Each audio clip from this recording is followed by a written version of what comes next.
Namo Sang Hyang Adi Budaya, Namo Buddhaya. Apakah Buddha menyelamatkan?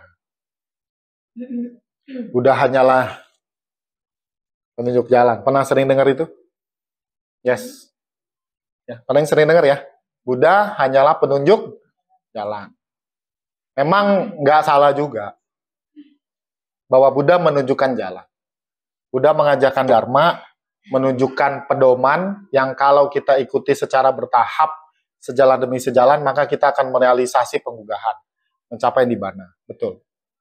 However, menyatakan bahwa Buddha menyelamatkan juga suatu keadaan dan suatu kenyataan. Kalau lihat gambar ini, cerita apa yang muncul di benak Anda? Cerita Angulimala. Singkatnya, Angulimala itu adalah seorang pembunuh. Dia mau targetnya berapa? Mau membunuh berapa orang targetnya? 1000 ya, betul ya. Makanya sering disebut si kalung jari. Siapa calon korban yang ke-1000? Ibunya. Kemudian kita tahu, kita diceritakan bagaimana Buddha kemudian melihat bahwa Angulimala akan membunuh ibunya. Apakah Buddha diam saja? Apa yang Buddha lakukan?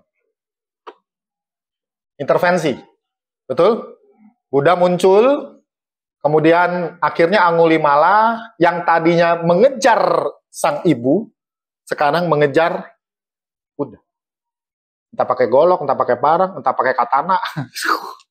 Dikejar. Lalu Buddha hanya berjalan kan. Kita diceritakan bahwa Buddha hanya berjalan. Angulimala berlari sekencang-kencangnya untuk mengejar Buddha, untuk membunuh Buddha, nggak bisa. Buddha cuma jalan. Akhirnya Angulimala bilang apa karena dia kecapean? Berhenti. Berhenti.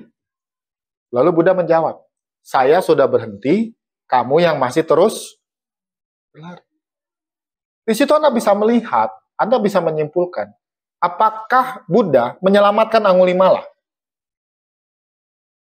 Menyelamatkan nggak? Iya. Buddha mengintervensi. Buddha kemudian mengambil tindakan supaya Angulimala tidak membunuh ibunya. Kemudian Buddha mengajarkan dharma. Dan Anda ketahui, Buddha kemudian dengan petunjuknya, dengan dharmanya, dengan ajarannya, kemudian mampu membimbing Angulimala untuk merealisasi arahat. Jelas. So, apakah Buddha penyelamat? Iya. Buddha juga menunjuk jalan, betul. However, beliau juga adalah penyelamat. Beliau juga berusaha untuk menyelamatkan banyak makhluk.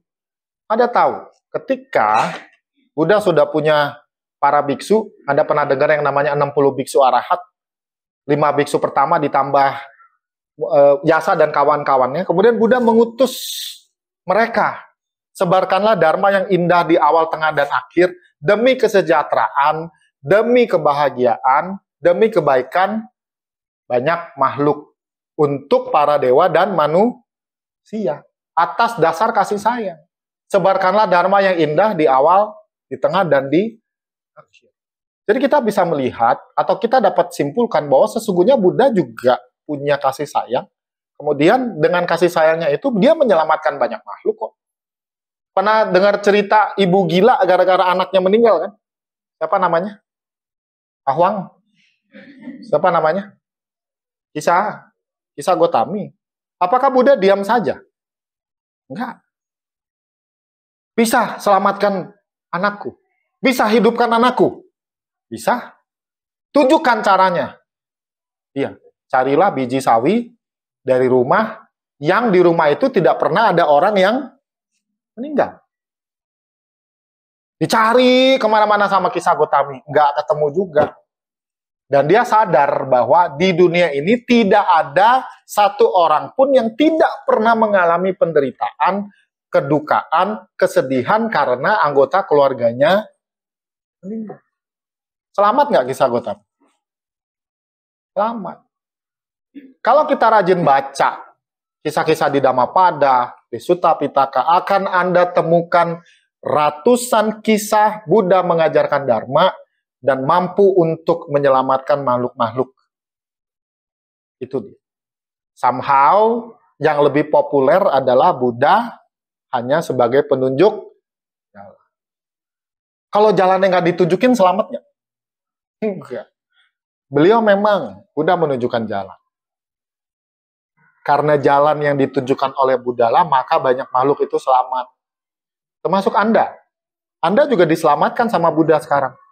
Lewat ajaran yang masih ditransmisikan, yang masih ibu bapak pelajari setiap hari Minggu.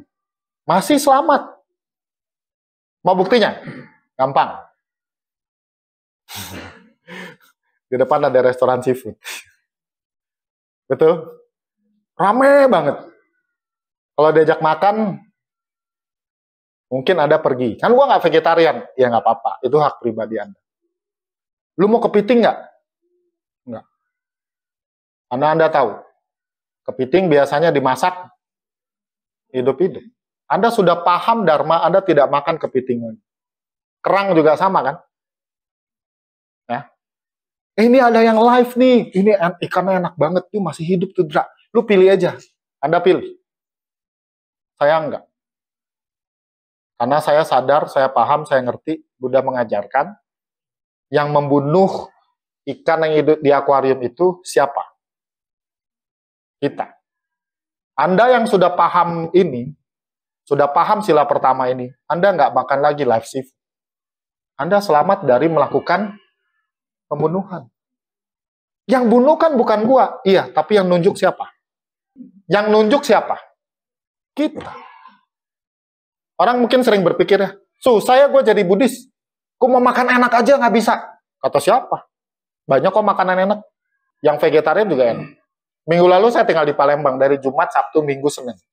Kebetulan saya punya satu kawan yang suka mengundang, kalau ke Palembang nginep di rumah gua aja, Ming.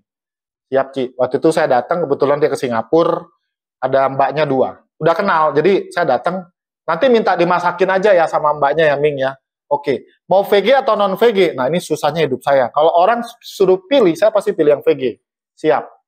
Waduh, mbaknya masaknya luar biasa enak. Padahal cuma sop doang. Sop, pakai tahu, dikasih cabai rawit, apa namanya? Tahu cabai rawit, digoreng, dibumbu, waduh, 2 piring bro. Ya maklum lah, masih punya mental kuli. Enak gak? Enak.